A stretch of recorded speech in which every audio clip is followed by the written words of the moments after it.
Hey guys, it's Dr. Kimberly. I am here today with my daughter, Arlie. How are you today? Good. How old are you? 7. So we are here to show you kind of how a 7-year-old, that age range, should be brushing, what they should be doing, and what should they be using. So first off, we're going to show you our toothbrush. This is our toothbrush. You can see it's a little bit bigger than the one that I use with Wells. These are kind of based off their size. There's going to be an age range. I would say go off of kind of the size of their mouth. Some kids grow faster and they have bigger mouths, and some kids are super teeny tiny and they need smaller toothbrushes until they're older. So the next thing we're going to do is show you our toothpaste. She prefers mint toothpaste, which is right here. This goes back to the whole thing that we said last time. You can pretty much use whatever toothpaste that you choose to use. I prefer the toothpaste with the fluoride, and she prefers mint. Her older brother prefers not mint. So it really doesn't matter the flavor, whatever is going to get them to brush their teeth. With her, she prefers to use the little glide flossers. It seems to be I can't talk today. It seems to go better for her when she flosses because it's easier for her to get in between her contacts. So I like the plackers that I showed you last time with the double floss, but these are easier for her to use. So we use these instead on her. And then finally, this is the mouthwash that we use. It's an Act fluoride. Hers is a great flavor. I love these because you can squeeze them. They're not as messy as the ones where you have to pour into the lid. We'll show you that in just a minute. Any type of fluoride mouthwash is fine. Any flavor is fine. Whatever will get them to use it is perfect. So we will be right back and she will show you how she brushes and flosses her teeth and we'll go from there. Sound good? See you back in a few. Hey guys, I'm going to show you how to brush my teeth today. First, I'm going to...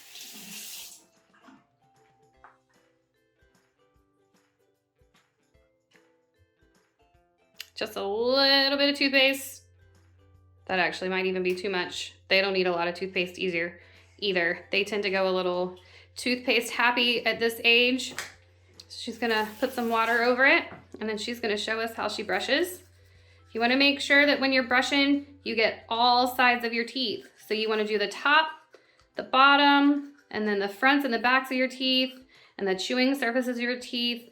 You want to get all the way in the back. Kids at this age tend to want to just brush the fronts of their teeth and not the backs. She is drooling a little bit. There we go. All right, you want to do that for 2 minutes.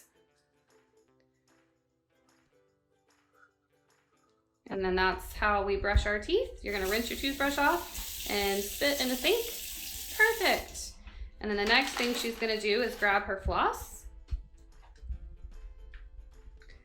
She likes to start on the bottom. You wanna make sure that you get all of the contacts. I think this is easier if you start from one side and go to the other side. So either top or bottom, it does not matter what your preference is.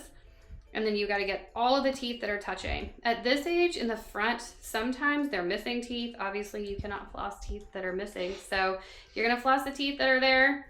And if you need to skip the front at this age because they don't have all their teeth in, then that is totally fine too. And then finally, she is going to get her mouthwash. And like I said before, it's about 60 seconds for this. These are great. They're controlled push, so they can't over release the liquid. She swishes really, really, really good. You can hear her swishing aggressively today.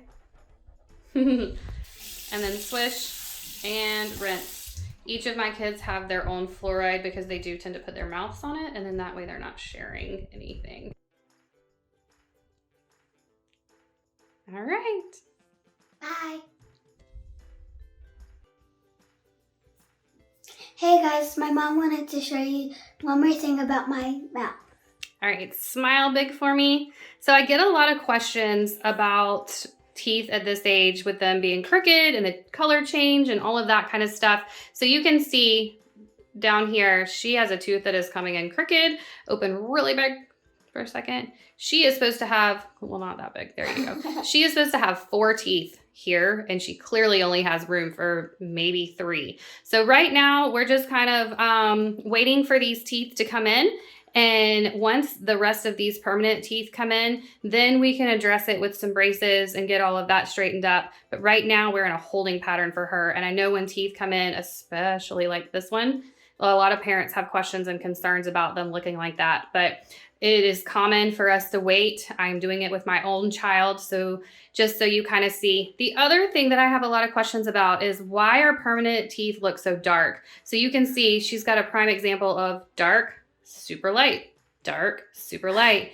It just happens. The baby teeth are just a naturally lighter shade than our permanent teeth. So when they're in this type of mixed dentition, when they have baby and permanent side by side, then it is going to look a little bit more extreme. But once these baby teeth fall out, then everything will get kind of uniform and it'll look more natural. Hey guys, thanks for watching our videos. We hope you enjoyed and we will see you soon. Have a good day. Bye. If you would like to call and schedule an appointment or you have any questions, call us at 843-284-6497. Bye.